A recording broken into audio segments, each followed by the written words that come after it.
Good evening. Welcome, welcome. Nice to see you all practice together.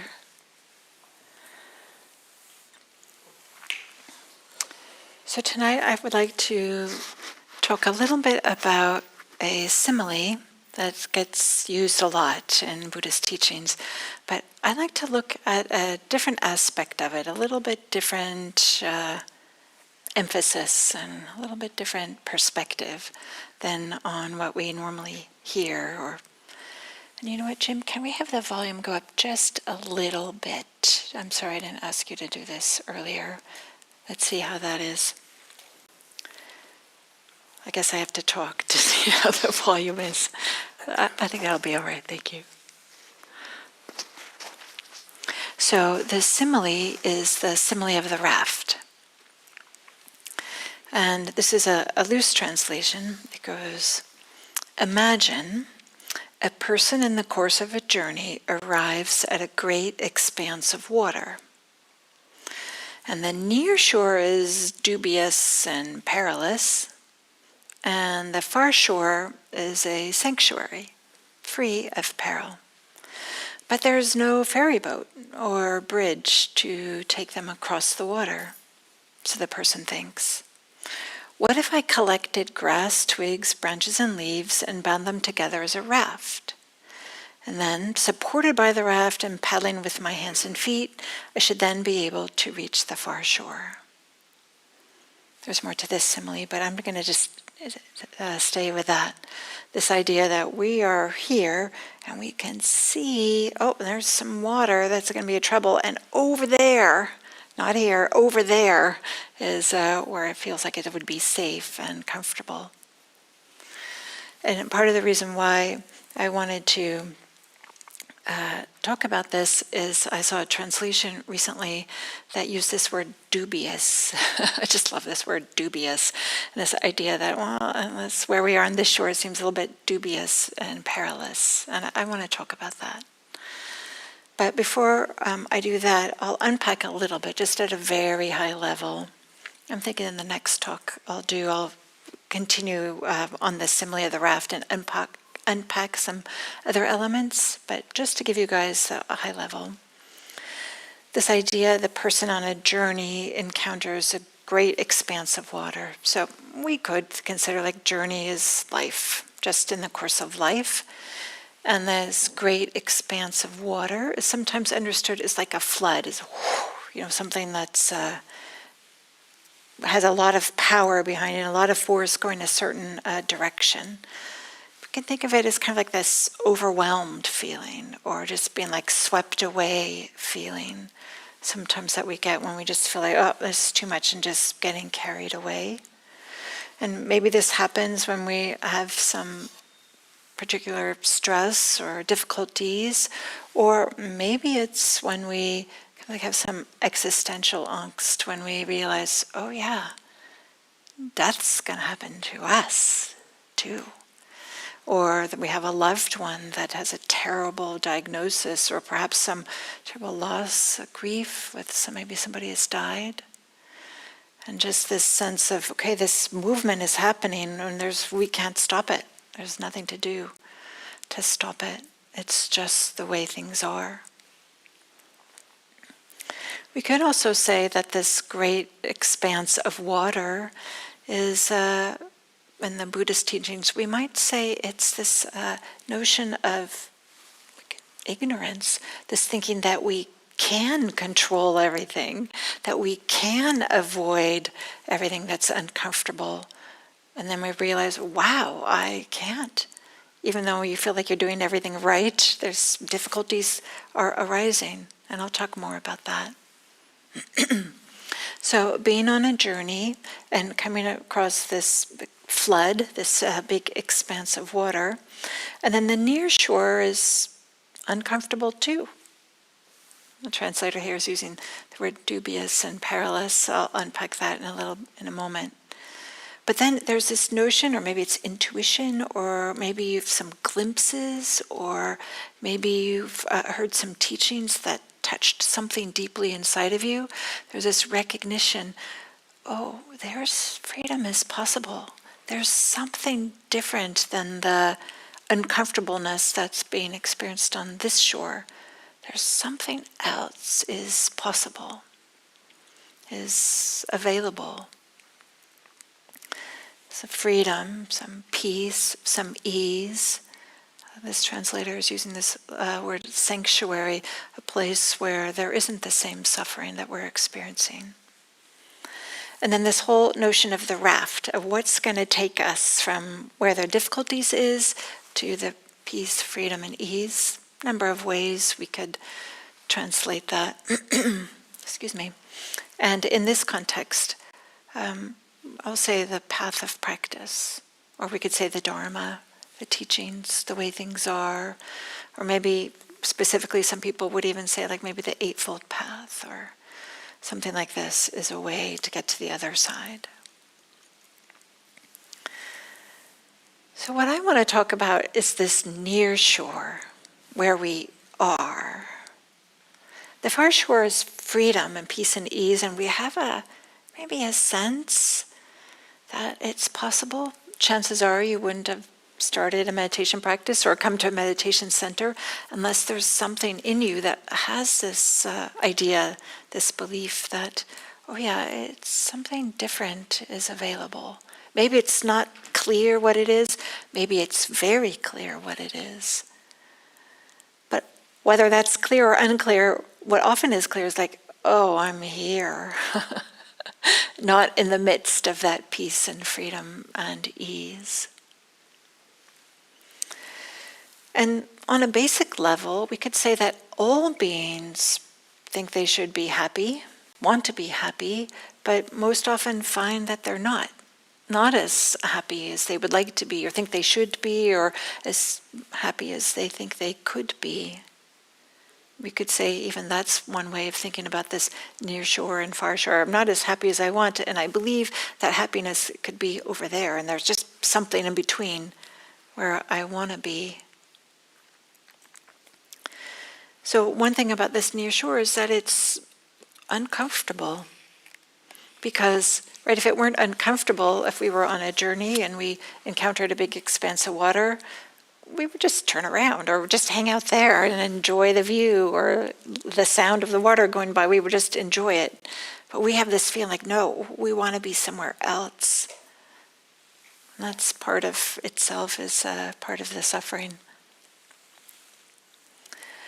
So there's something I think that's really noteworthy, or for me that touches me, and that is that the Buddha, he talked a lot about this near shore, like where we actually are, including there's nowhere there's expectation that we have to be anywhere else. We don't have to be somebody else. We don't have to be having different experiences or create a completely new life or something like this. In fact, the first noble truth, many of you are familiar with this, there's 4 noble truths, and the first one is there is dukkha. Dukkha is this word that has this wide range of meanings, just mild irritation to absolute terror, dread, the most awful experience. So uncomfortableness in the whole range. Sometimes gets translated as suffering, as stress, dissatisfaction. Sometimes it's just that feeling like, it's not quite right. Even if we can't even say what is not quite right. And sometimes it's just flat out awfulness. So this one word covers this big range. And there's obvious dukkha. We all know this about just pain. Our bodies are vulnerable. They get injured. Last week I took a little tumble when I out for hiking, and I thought, oh, okay, it's going to be fine. Wow.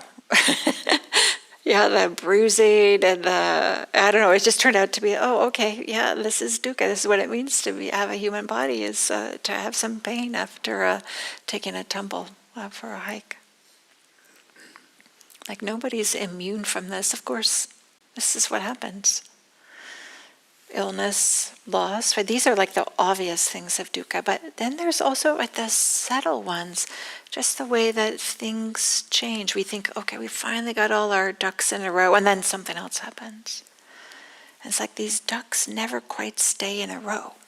They're always swimming and doing something, or paddling, or maybe this subtle dukkha of always having to prop up this sense of self, making sure that we look good, that people don't really know how unsure we are about some things, or making sure that people understand how capable we are, or whatever it is, whatever ideas we have about ourselves, trying to defend in obvious, not so obvious ways.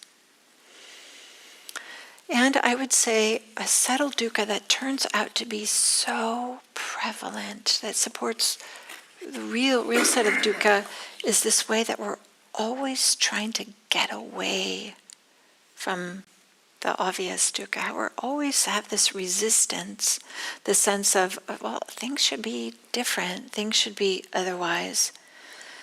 I've spoken about this in a number of different ways, including this way, and sometimes we're often saying no to our experience. Whatever it is, there's this subtle, like, no.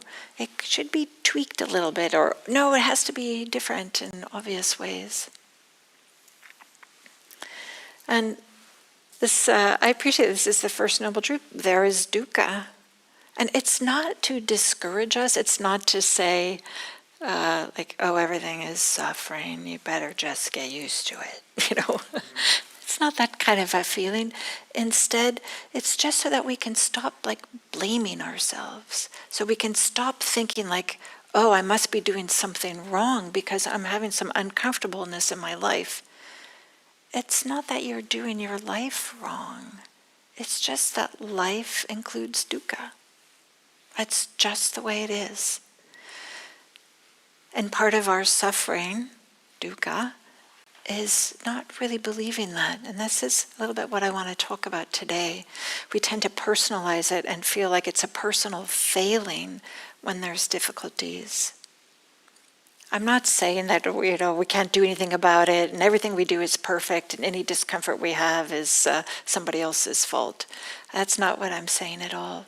But there is this way in which we often have this subtle sense of, what am I missing if I'm having uncomfortableness? We have this subtle way in which we just think we're failing or doing it wrong, and we're just blaming ourselves. So maybe what we could say one of the main points of Buddhism, or this practice, is to dissolve our habitual tendency of trying to make everything be better, which is perfectly natural. Of course we want to feel comfortable. It's just not always possible. It's that simple. It's just not always possible. I have this terrible knot and bruise on my leg. It's just not possible that that's going to go away and that I'm going to be able to sit and walk comfortably.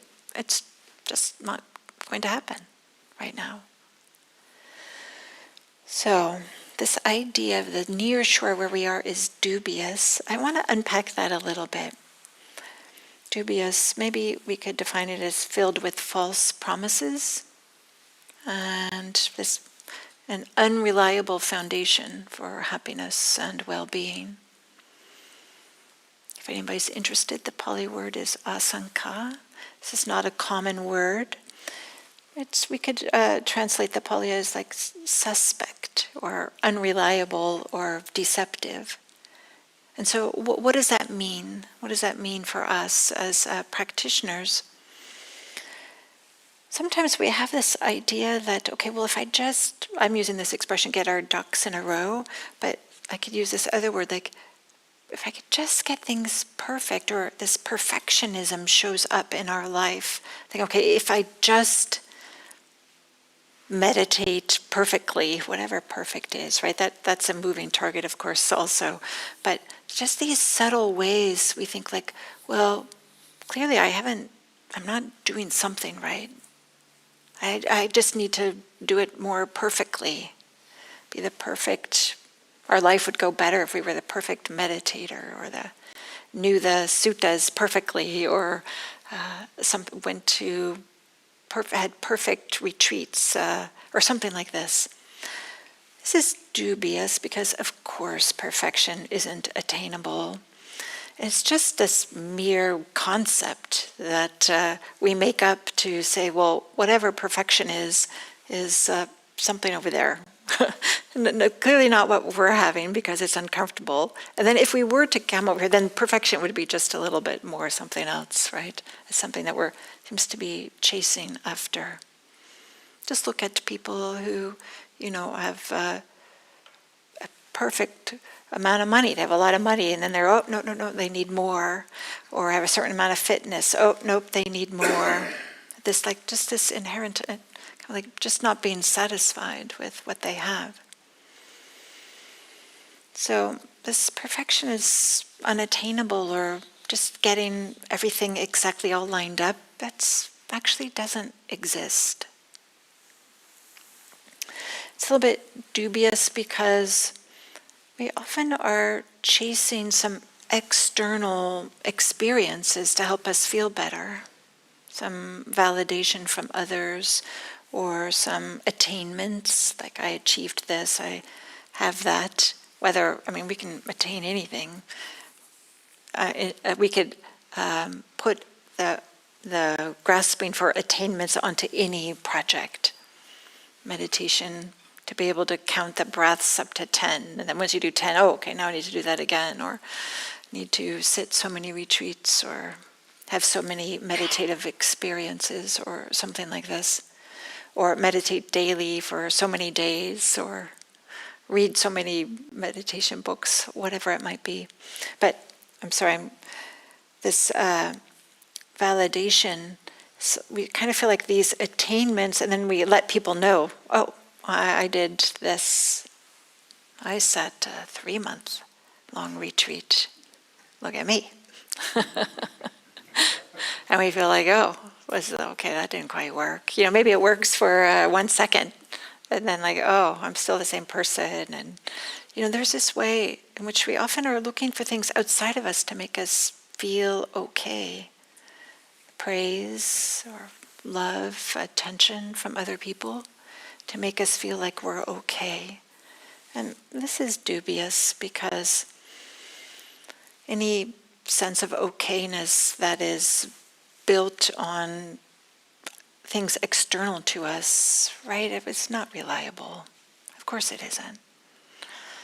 Because it turns out we don't get to control the whole world, so that we only get the praise and achieve the things that we want to achieve in the way that we feel like we want in order to feel good. But there's a way in which we want this. We feel like, okay, I'll be happier if I have some more external validation. And this also ties into this idea of control. Like, we do not control nearly what we think we do. And sometimes we have this feeling like, okay, well, things would be okay if I could just control myself, control my thoughts, or control my emotions, or control those people over there. If they would just stop doing whatever it is they're doing. That doesn't seem quite right to us. But there's this way that even though we realize that we can't control, we just keep trying. Controlling other people turns out not to work. It's a little bit annoying for the other people. And it's annoying for us too, because it doesn't work. And it kind of has this way it impacts our relationships. So it's this dubious trying to control things. We just keep on discovering that we don't actually control what we wish we could, or what we do. So that's the dubious side of the near shore, of kind of like the Buddha talking about the first noble truth. There is dukkha. I also want to talk a little bit about perilousness, because there's been ways in which we've been trying to deal with these difficulties that just lead to more difficulties. We thought that it would be helpful, and maybe some of these patterns or behaviors were helpful at one time in one setting, but we find ourselves repeating them in a way that isn't so helpful anymore. We might have some addictive or compulsive or something, we just feel compelled to do some behavior that just isn't helpful. Maybe it offers some short-term relief, but it just ends up deepening suffering. Whether we're turning to just entertaining ourselves on these little rectangular devices we carry in our pockets, or whether we are distracting ourselves or zoning out with Netflix or something like this, or doom scrolling, or writing mean comments on social media or something like this, or whether we find ourselves overeating or drinking things and alcohol in a way that's not helpful, or so many ways in which we kind of find ourselves compelled with behavior that turns out to just lead to more suffering. So this is a perilous way. It just turns out to lead to greater and greater suffering. Or maybe there's this way that's also perilous, that we have this habit of blaming others. Like just, I wish I could come up with an example right now. Let's see. I'm thinking I know somebody who does this an awful lot. So somebody who has a tremendous practice but can't see the way in which they are always like blaming others. They have a certain amount of freedom and inner knowledge, but when something goes wrong, they're always like, oh, that person should have done this, or this company should stop doing that, or something like this, instead of kind of like turning around and seeing like, oh, well, you have a role in things, and blaming is not a way forward. Maybe in the moment it feels good because we get to be self-righteous. I'm doing everything right, and those people over there or that person did something wrong. But it perpetuates resentment or the sense of separation, and doesn't allow us to actually be with the discomfort. It's a way in which we distract ourselves so often, is to start blaming. But then the resentment gets really eats at us, really eats one's insides. Or maybe that there's this something that's perilous, is that we really believe something is fundamentally wrong with us, and we have this deep shame, or this inner critic is really loud, and we believe it, and we have this voice that's telling us that we're inadequate in some kind of way. And this, of course, is perilous because it kind of like closes the heart and closes the mind and causes us to kind of shrink. We don't have the confidence to maybe take risks and learn new things, or to see a bigger picture or something like this. So I could go on with more ways in which things are dubious and perilous, but I don't want this to just be a long list of all the terrible things. But for me, there's a way in which it feels also a little bit freeing just to read, like, oh, this is a human condition. This is what humans do. It's not like a personal failing. So often, like in this era of social media, where we get a curated view of people's lives, we don't, what they want us to see. But the truth is here. So many people. I wanted to say everybody. I don't want to say I don't know everybody, so I can't say that, but I don't know of people who don't have this. So what do we do? What do we do with this? So this path of practice is to acknowledge the First Noble Truth is there is dukkha, and rather than turning away from them, can we acknowledge them as best we can? As best we can. This is uncomfortable.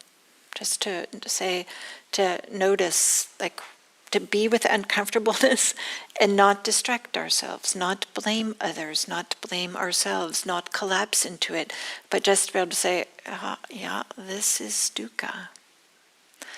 And there's this way that when we give up beliefs that life will just be smooth and comfortable, when we give up that idea that it should be smooth and comfortable and that it's smooth and comfortable for everybody else, there's a way that there can be a certain amount of relaxation. Like, right, okay, it's just human. This is what it means to be human, is to have some of these difficulties.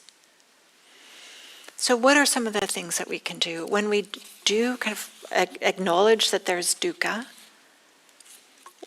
I'll mention a few. This is could be a really long list. I'll just say a few things. Can we recognize expectations? I talked about we're here on the near shore, there's this expanse of water, and then there's a far shore. So that we have this idea like, oh, I should be over there on the far shore. And I'm not, I'm over here. There's this way in which we could say this is type of expectations.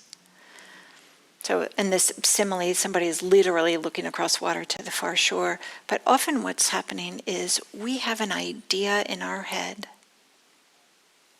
It's just imagination. It's just something in our head about how things should be. And then we have a relationship with this imaginary thing. And then we have what's actually happening. And then the expectations get laid on top and they don't match. They never do. So just to notice, oh yeah, I'm making up this idea of how it is, and I'm feeling that discomfort from how it's not matching what's actually happening.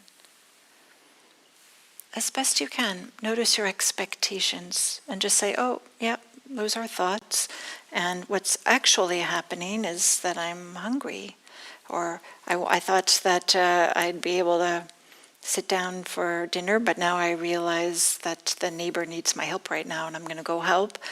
And maybe there's a little bit of grumpiness there or crankiness or something because you're hungry. Instead of feeling like, I really wanted to have dinner, just realize, oh yeah, I'm just hungry and this is what I'm doing now.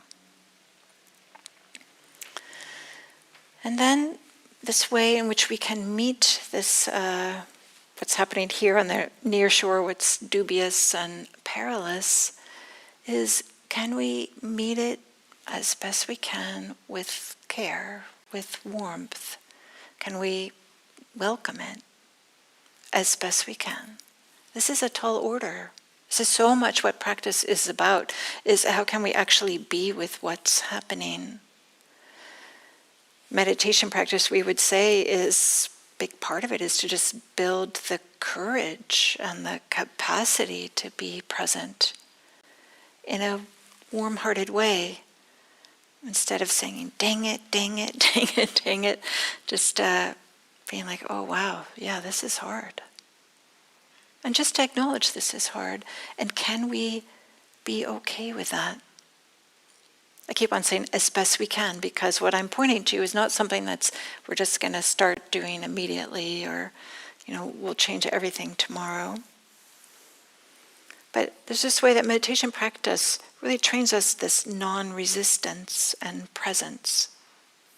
And that turns out to be actually the way to the far shore. The way to, let's say that we're at the near shore, might say is point A. Some of you have heard me say this before. And the far shore is point B, where the peace and freedom is over there and the dukkha is over here. How we get over there, we could say the raft, is to be completely at point A. Is how we get to point B. And how do we be completely, what does that even mean to be completely at point A? That means to let go of resistance of how things are. Let go of this secret idea like, yeah, okay, I'm going to tolerate this, but I hope it's going to be better in the next minute. Just saying, yep, this is how it is. And to help with that, here's a poem I'd like to share. And this poem is by Rosemerry Trommer, a poet I'm often quoting. And she's using the word love in this poem. We could say just meeting without any resistance is love. It's complete welcoming and allowing. This poem has a little bit of chemistry in it. So for me, it's like the Dharma and poetry and chemistry. It doesn't get better. So for me, this is I don't know, maybe a fellow chemist here will like it, appreciate it as well. Okay, here we go. It's called Love Like Water by Rosemerry Trommer.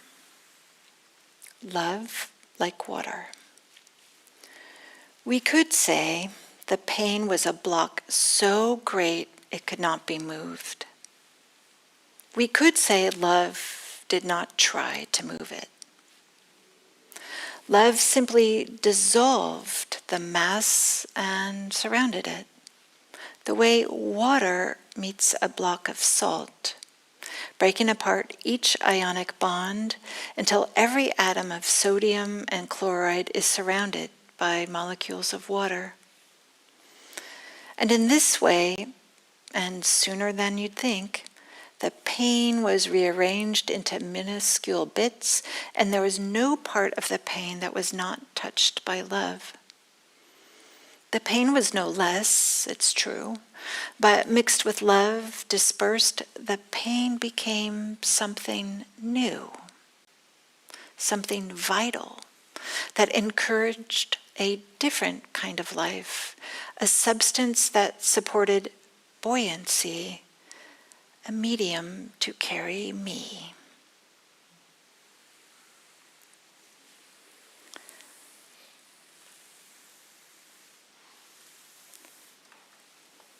Rosemerry Trommer is pointing to, we don't need to change the pain, but can we meet it directly? And the pain and us both get transformed when we do that. And this path of practice is all about, can we do this? And meditation, in the same way, sometimes we're having bodily discomfort or mental discomfort, and as best we can, we let go of the tanglements we have with it or the stories we have, and just come back to the object. Often that object is the breath, or come back to the anchor. Just come back as best we can. This is what's being asked of us in this practice. It turns out not to be really complicated, just not so easy. I'll read this poem again. Love Like Water by Rosemerry Trommer. We could say the pain was a block so great it could not be moved. We could say love did not try to move it. Love simply dissolved the mass and surrounded it, the way water meets a block of salt, breaking apart each ionic bond until every atom of sodium and chloride is surrounded by molecules of water. And in this way, and sooner than you'd think, the pain was rearranged into minuscule bits, and there was no part of the pain that was not touched by love. The pain was no less, it's true, but mixed with love, dispersed, the pain became something new, something vital that encouraged a different kind of life, a substance that supported buoyancy, a medium to carry me. I think I'll end there and open it up to see if there's some questions or comments. Thank you.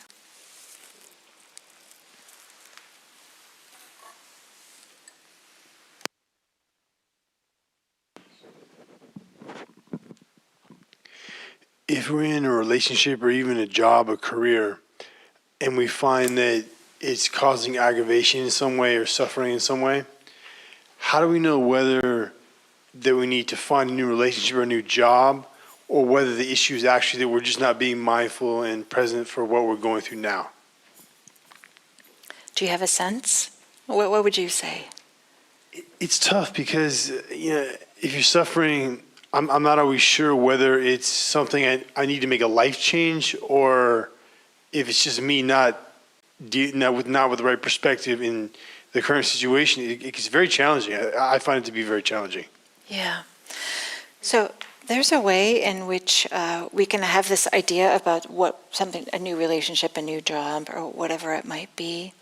And there's a way in which we're only focused on that in order to get away from this. That might be a clue that, because chances are, if we're not, because let me say this, while we're on the near shore, the dubious and perilous and all this kind of stuff, there's something that we often can learn. We can learn about ourselves. I absolutely am not saying that we should stay in suffering or stick with the suffering, but there can be a way in which we can learn and grow from suffering. So this is the question, is to ask yourself, is it just to get away from something? That's one question. And the second, do I feel like there's something I can learn about myself here? And if you feel like, nope, I'm meeting this with a lot of freedom, and I'm meeting this with, I have some clarity here, and I'm seeking help from other people if necessary, but this is just a really bad situation. My boundaries are getting crossed, I'm being disrespected, or something like this, then it's time to move on. Is that helpful? Mm-hmm.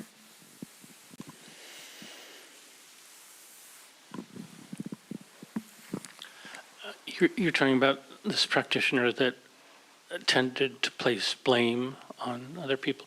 And I guess my question is, at certain points I found myself the target of blame.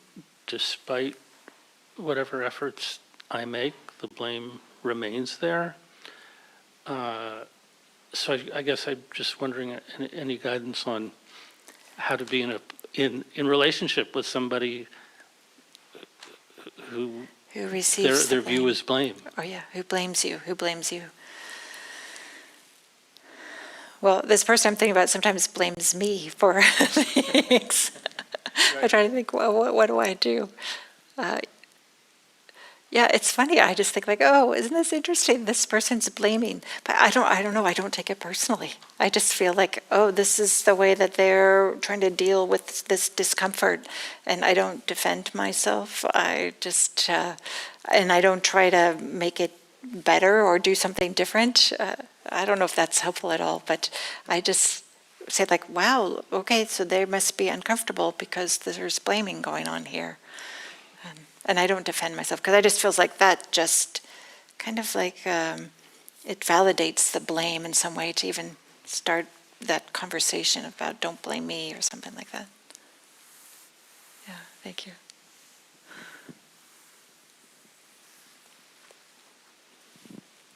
I think behind, yeah.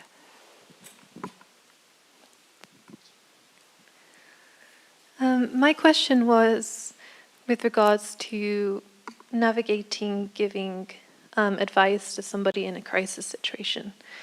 So I tend to just tell them that I think the best thing to say to somebody would be that there's a lot of hope for them. I'm sorry, I didn't hear the last part. That there's hope in the future. Oh, that there's hope in the future. Yeah. So, but what you're saying is that, not necessarily, like, you have to try to be present in the moment. But sometimes that moment is so, like, such a crisis for them. Yeah. That I often don't know how to navigate that. Yeah, of course, right? This is really difficult. And what's being pointed to here is to not pretend like it's not a crisis. If it's a crisis, to kind of like acknowledge the crisis quality, even though people often want to, oh, it's going to be fine, don't worry about it, it's going to be later. So I'm not saying that we need to wallow around in the difficulty, but there's, I know this like when my father died, it was kind of a relief when people actually said, I'm sorry your father died. It was just, instead of, trying to tiptoe around and not knowing what to say, it just felt like, oh, okay, yeah, now we're speaking authentically, and instead, Yeah, so I'll say that. This idea about hope for the future. I guess the language that I often use is we don't know exactly what the future holds, but we do know that things change. And sometimes that feels like tangible. That feels like, oh yeah, we all have this experience that things change. We don't know exactly, we don't know if it's going to be better. We don't actually know if it's going to be better, but it will be different than how it is now. So. You don't look convinced. No, I do. That's just my face. Thank you. You're welcome. Does anybody else have a comment or question?